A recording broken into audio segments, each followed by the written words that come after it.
Good day everyone, especially to you Ma'am Remelu Leguarda. I'm Kelly Antoinette V. Caruso.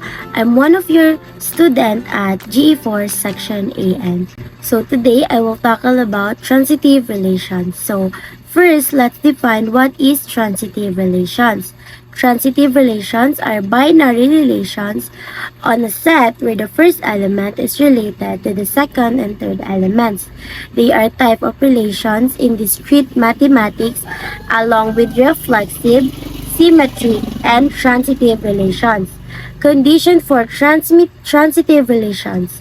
Mathematically, we can address it as a relation R marked on a set A is transitive relation. If AB is element of R and BC is element of R, then AC is element of R. For all, ABC is element of A. Transitive property of equality. Transitive property of equality is a fundamental property of mathematics that states that if two things are equal to a third thing, then they are also equal to each other. Formally, if A is equal to B and B is equal to C, then A is equal to C. This property is often used in algebra and geometry to simplify equations and proofs. Next, we have the different kinds of transitive relation. We have the antitransitive and the intransitive. So first, let's define what is antitransitive relation.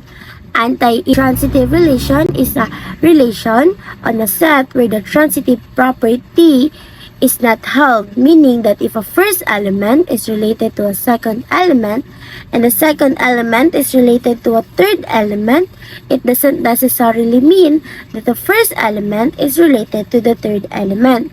For example, the defeated relation in knockout tournament is anti-transitive relation. If a player A defeats player B and player B defeats player A can never have played player C, and therefore, player A has not defeated player C. And next, we have the intransitive relation. While intransitive relation is a relation on a set where the transitive property is not held, meaning if a first element is related to a second element and the second element is related to a third element, it doesn't necessarily mean that the first element is related to the third element. For example, is the father of. Relation is intransitive. Suppose that John is the father of Mike and Mike is the father of Sarah. It doesn't follow that John is the father of Sarah, making this relation intransitive. Next, we have the transitive of property in congruence. The transitive property of congruence is a fundamental property of geometry that states that if two figures are congruent to a third figure, then they are congruent to each other.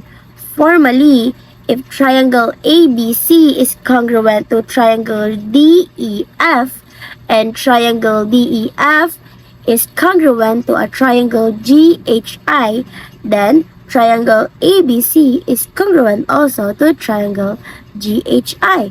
This property is often used in geometry to establish relationships between different parts of geometric figure to prove geometric theorems. So, once again, transitive relations are binary relations on a set where the first element is related to the second and third element, unless it is antitransitive relations or intransitive relations. So, that's all for my discussions.